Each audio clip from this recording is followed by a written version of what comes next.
예, 오늘의 시황 브리핑 시작하겠습니다. AI주가 강세를 보인 점은 지수를 올릴 수 있는 요인, 마이크로소프트, 메타 이런 종목들이 호실적을 공개를 했고 AI 수요가 강해서 투자를 지속할 거다 이런 내용들이 나왔죠. 그래서 이 점은 이제 올라갈 수 있는 요인인데 다만 이제 마이크로소프트, 메타의 급등 자체는 우리 증시의 영향은 좀 제한적입니다. 그러니까 이 종목들은 우리 지수에 이제 관련된 종목군들이 그렇게 바로 찾아보기가 어렵잖아요. 그러니까 이 두 종목이 올라서 엔비디아를 끌어올렸고 그것 때문에 하이닉스가 올라가고 이렇게 이제 건너라는 거라서 지수에 직접적으로 큰 영향을 주긴 어렵고 분위기 정도 잡아줬다 이렇게 봐야 될 것 같고요.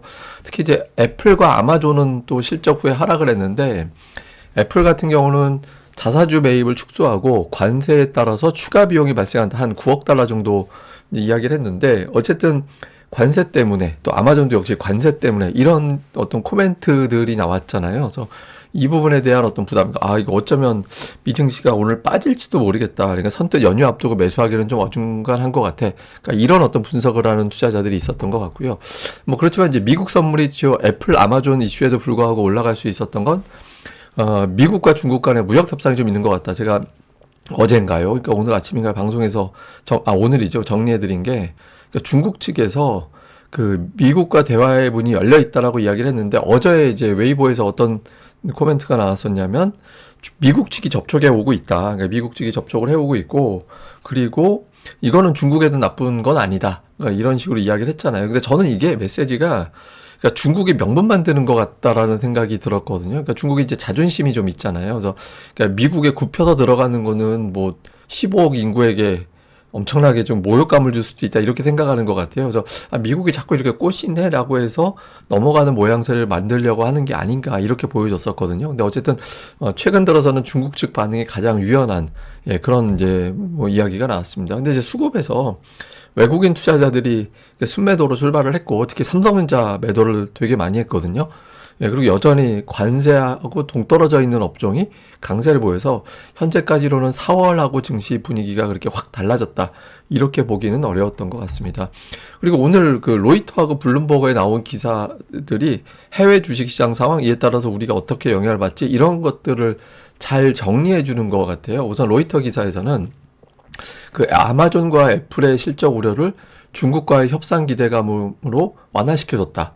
중국 상무부가 미국과 협상할 의지를 간접적으로 표현한 것은 긍정적이다. 이렇게 얘기하고 있는데 지금 현재 상황이 미국은 성장률이 떨어졌잖아요. 마이너스로. 중국도 제조업 지표를 비롯해서 주요 산업 지표들이 위축되고 있는 두 나라가 전부 다 경제활동이 이렇게 좋은 편은 아니기 때문에 마냥 배짱만 튀기는 어렵다. 협상을 해야 된다. 그러니까 이런 근거가 된다라는 거고 또 하나는 이제 일본도 지금 협상 진행 중인데 일본 재무장관이 오늘 굉장히 독특한 발언을 했죠. 그러니까 협상 도구로 모든 것을 테이블 위에 올려놔야 된다. 그러면서 심지어 한 1조 1천억 달러 정도 미국 국채를 일본이 가지고 있거든요.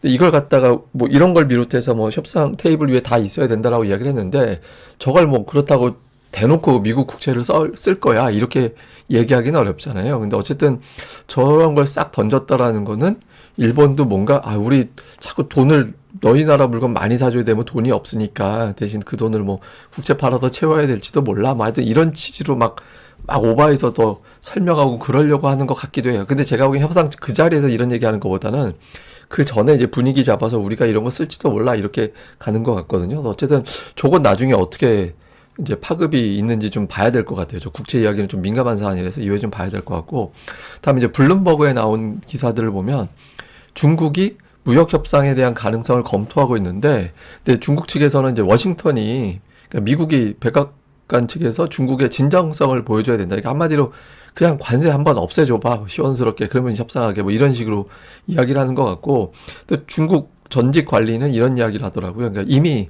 협상 중인 것 같다. 준비 중일 거다, 중국은.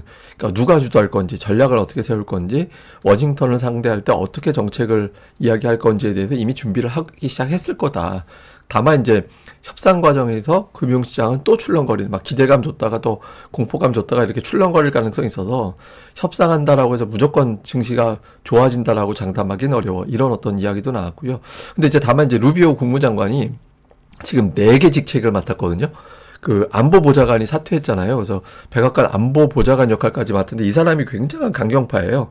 특히 대만 정책에 있어서 굉장히 강한 메시지를 내놓은 사람인데 이 사람이 자꾸 역할을 하는 게 중국 입장에서는 좀 거북할 수도 있다. 그래서 이게 어쩌면 또 변수가 될지도 몰라. 뭐 이런 주장도 일부에서는 있었습니다. 근데 어쨌든 대체로 내용들이 그 로이터나 블룸버그에서 시황 이야기할 때 중국과 뭔가 대화가 좀 시작될 것 같다라는 내용들은 계속해서 코멘트를 하고 있었습니다. 근데 우리 증시는 삼성전자가 오늘 좀 발목 잡았잖아요. 근데 오늘 삼성전자 보고서 제가 전부 다는 아니지만 제가 대충 이제 찾아본 거 보고서들을 보면 증권사들 그 제목을 보면 대충 어떤 내용인지 감이 오잖아요. 근데 자신감 있어 보이는 게 별로 없어요.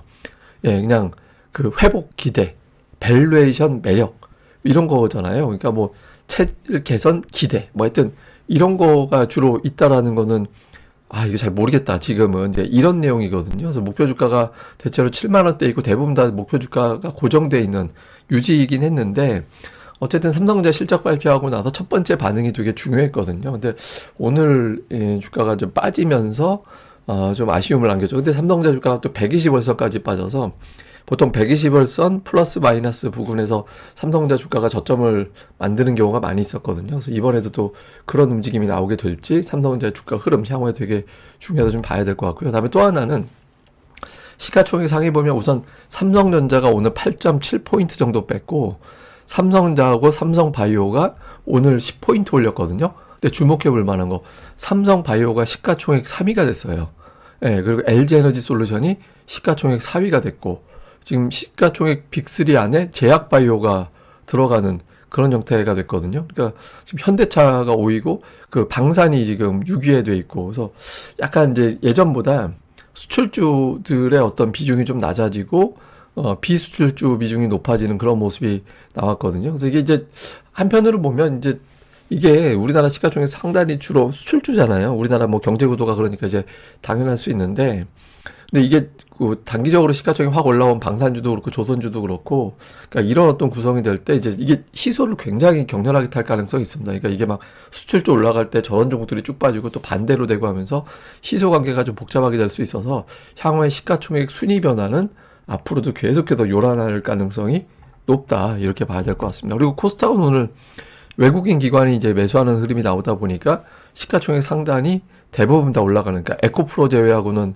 대부분 다 올라가는 그런 모습을 보였죠. 그러니까 마치 그러니까 비차익 거래. 그러니까 뭐 15종목 이상 한 방에 사는 걸 비차익 거래라고 하는데 그러니까 비차익으로 대형주를 다수를 샀나 보다 이런 느낌이 들 정도로 오늘 코스닥 쪽에서는 이제 비교적 시가총액 상위가 강했습니다. 근데 이게 위치가 제가 이제 일주일 전부터 계속 ADR이 높아서 그 차별화 장세가 될 거다. 그래서 상승 종목이 막 많이 나오기가 연속적으로 어렵다라고 계속 말씀을 드렸잖아요. 그래서 이번 주 실제로 보면 그 상승 종목이 압도한 날이 하루인가밖에 없었거든요. 오늘도 지수는 괜찮았는데 하락 종목이 많았잖아요. 근데 다음 주 후반 넘어가면 사이클이 이제 ADR이 줄어드는 사이클로 바뀌게 돼서 아마 이런 거의 정점은 이제 통과하고 있는 걸로 보여집니다. 그래서 다음 주 조금 넘어가면 이제 종목들이 이게 좀 막힌다라는 느낌보다는 이제 조금씩 풀어진다라는 느낌의 어떤 흐름도 다음 주 넘어가면 좀 나오지 않을까 일단은 그렇게도 보여집니다. 좀 수급에서는 뭐 외국인들이 오늘 매도를 했는데 막판에 이제 매도를 좀 줄여서 1,600억 정도. 그렇지만 어쨌든 매도는 매도잖아요. 예, 이제 매도로 시작을 5월에도 열었다라는 거. 그러니까 최근에 매도를 좀 줄이고 간혹 매수도 해서 올해는 좀 바뀌려나 했는데 뭐 바뀔 만한 재료가 없다 보니까 여전히 좀 매도를 했고 코스닥은 홀짝홀짝이에요. 하루 매도, 하루 매수, 하루 매도, 하루 매수 그러니까 이런 형태로 가고 있고 선물이나 뭐 이런 거는 장중에 매수했다가 좀 어정쩡하게 가는 모습이었는데 오늘 종목별이 되게 중요했죠. 삼성전자를 6,600억을 팔았어요. 순매도 2위가 삼성전자 우선주니까 두 개 합치면 7,000억. 예, 삼성전자를 7,000억을 팔았거든요. 근데 그 다음 순매도가 230억이에요.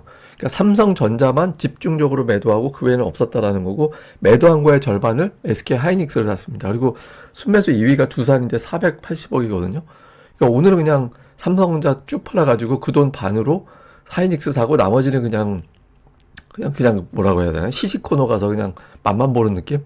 예, 이런 형태로 갔습니다. 그나마 이제 종목은 조선주, 금융주 이런 것들이 좀 포진해 있는 게 특징이었고, 다음에 기관 투자자들 같은 경우는 SK텔레콤 이제 매도하고, 뭐 LG에너지 솔루션 매도하고, 금액이 뭐 이렇게 큰 건 아니었고, 삼성전자와 SK 하이닉스 반도체 매수를 했고, 그 아래는 뭐 전력, 방산, 이런 류의 어떤 기업들, 뭐 이런 것들을 좀 선별적으로 담는 이제 그런 모습이었습니다. 그리고 코스닥 쪽에서는 이렇게 업종별 특징은 없었어요. 근데 이제 기관이, 외국인은, 엔터주가 이제 매도 쪽에 좀 들어가 있었고, 제약 바이오가 순매수 상위에 쭉 포진해 있는 게 특징이었고, 그 외에는 그냥 업종별 골라 삼기. 기관도 마찬가지로 특별하게 어떤 업종을 고르게 다 담았다 이런 건 아니었고, 그 엔터주를 1, 2위로 담은 게 좀 특징이었고, 그 외에는 그냥 역시 뭐 제약 바이오가 됐든, 뭐 반도체가 됐든, 그 안에서 이제 선별적으로 골라서 담는 이제 그런 모습을 보인 게 특징이었습니다. 자, 일단 미국에서 애플과 아마존이 시간 외에서는 좀 부진했는데, 그 정규 시장에서 이걸 돌파할지. 왜냐면 그 빅테크가 최근에 움직임이 나오는 게, 아침에 제가 그 넷스케이프 시절하고 GPT 때하고 장기 추이를 비교해 드린 거 있잖아요. 그러니까 빅테크가 지금서부터는 좀 살아나는 추세를 보여줘야, 아, 이제 투자자들이, 아, 옛날하고 똑같이 가는구만, 이런 어떤 기대를 갖게 되거든요. 근데 여기서 애플과 아마존이 안 좋은 어떤 핑곗거리를 만들어주게 되면, 그때부터는 이제 조금, 아, 이게 그냥 우연히 누가 그냥 깨다 붙인 거구나. 그래서, 아, 빅테크가 살아나는 게 아니었구나라고 해버리면 좀 어려움이 나올 수 있죠. 이게 되게 중요하고, 그다음에 이제 고용지표, 4월 고용지표가 나오는데, 비농업 일자리 13에서 14만, 실업률 4.2% 나오는데, 이거는 나쁘게 나오면 골치 아픕니다. 예, 나쁘게 나오면 지난번 1분기 성장률이 마이너스가 났기 때문에 경기 침체 이슈로 확 몰아갈 수도 있거든요. 그래서 그렇게 나오지 않아야 되고, 그다음에 삼성전자에만 매도를 집중했던 외국인들이었는데, 이게 이제 그 뭐 다음 거 바로 봐야 되는데, 그 5월이 3거래일 만에 그냥 바로 옵션 만기일이 와요. 예, 그러니까 이게 오늘 거래되고 다음 주 수 거래되고 그 다음 날이 옵션 만기일이에요. 그러니까 5월은 그냥 시작하자마자 거의 만기일이 돼서 아마 그 영향도 좀 있지 않았나라고 추정이 되는 측면도 있거든요. 근데 그래도 너무 많이 팔았어요. 그래서 이게 매도가 이런 형태로 계속 나와서는 뭐 시장이 못 견디기 때문에, 삼성전자의 매도가 120월선에 부딪힌 오늘이 이제 바로 그냥 하루 만에 마무리가 되는 그런 움직임이 나오지 않으면 이제 시장이 좀 요란해질 수도 있다. 이렇게 이제 봐야 될 것 같습니다. 예, 그리고 이거 뭐 제가 5월 뭐 증시 이런 이야기를 하도 많이 해서, 근데 이것도 이제 또 뭐냐면 5월에 주식시장의 어떤 움직임인데, 근데 5월에 올라갔던 검은색 그래프가 있잖아요. 저거 이제 선거 다음에, 예, 그러니까 선거 열린 다음에는 5월이 좀 괜찮았다라는 데이터도 있거든요. 그래서 이건 이제 놓고 보면 또 이번에는 괜찮으려나 할 수도 있는데, 근데 이걸 제가 왜 보여드리냐면, 그래서 5월이 좋아질 거야 라는 기대가 아니라, 그럼에도 불구하고 빠지면 트럼프 재료를 시장이 못 이기는 거예요. 그러니까 최근에 그 S&P 500하고 나스닥은 관세의 날, 그러니까 이제 해방의 날이라고 이야기하는 관세를 부과했던 그 시점 정도까지 또는 그 이상까지 회복이 됐거든요. 그러니까 지금 딱 그 위치까지 왔기 때문에 여기서부터는 관세가 또 나오면 또 언제든지 밀릴 수 있다라는 게 되는 거예요. 그래서 되게 아슬아슬한 위치가 되거든요. 근데 이거를 극복을 하기 위해서는 이제 협상이 되는, 그러니까 뭔가가 나와야 되거든요. 그래서 그런 류의 어떤 메시지가 나오지 않으면 투자자들이 되게 위축이 될 수 있기 때문에, 요 흐름에서 이제 좀 재료가 판을 한번 바꿀 수 있는 호재가 필요하다. 기존 재료 가지고는 그 이상 올라가기 좀 버겁기 때문에 좀 새로운 재료가 나와야 될 때가 아닌가, 이렇게 봐야 될 것 같습니다. 예, 그럼 또 하루 또 잘 보내시고요. 저도 연휴 기간에 똑같이 방송합니다. 그대로 방송하니까 또 많이 봐주시면 좋을 것 같습니다. 예, 감사합니다. 이 방송 구독하기와 좋아요, 예, 꼭 좀 부탁드립니다. 감사합니다.